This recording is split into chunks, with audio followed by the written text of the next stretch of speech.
Hello, Titas! Welcome to episode 10, season 3 of the Coffee Tita podcast.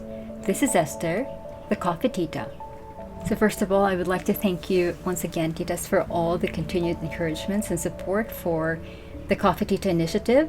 It's actually almost a year now since we've started, and I can't believe that out from the initiative came an actual little thriving community of sisterhood. Thank you so much for being here, Titas.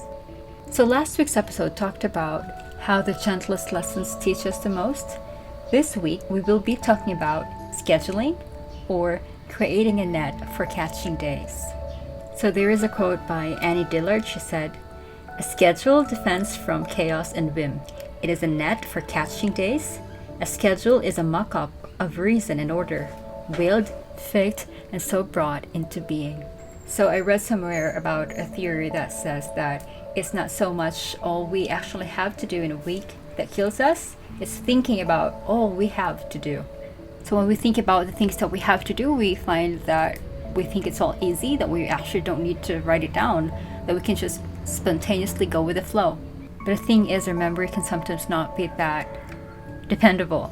So we tend to forget many little details that would actually become a major point in a week's priority. I have to say, I'm not an expert in all these things myself. I'm also a work in progress. So here's a simple strategy that we can all learn from to bring more harmony into our lives. It will free up those vital memories so we don't end up tracking things that we don't need to. So take 20 minutes each Sunday and sit down with a calendar, a pen, a pad, paper, and yellow highlighter to map out the next 6 days with a thorough to-do list. Then take a preliminary look at the following 3 weeks. In order to cast a net that really catches days, we need to consider all the tasks we do in 1 week, both professional and private. This is not for the faint-hearted, but it's crucial. So the universal to-do list has the following. So we have work, errands, children, appointments, shopping, correspondence, home, family, friends, church, community, and then personal. For example, in work we have meetings, prospecting, marketing, desk tasks, planning. Errands we have banking, cleaners, gas station.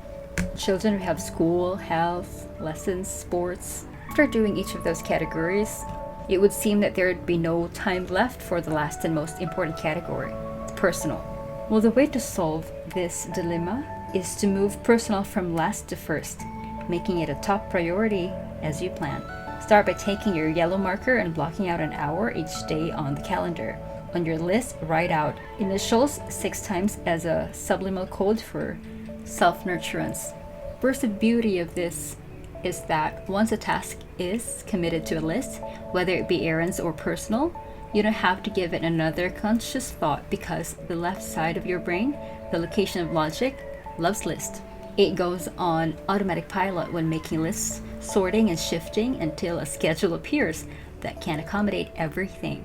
Sometimes it's even manageable. So if you ever hope to get it done, write it down. Scan your list morning and night.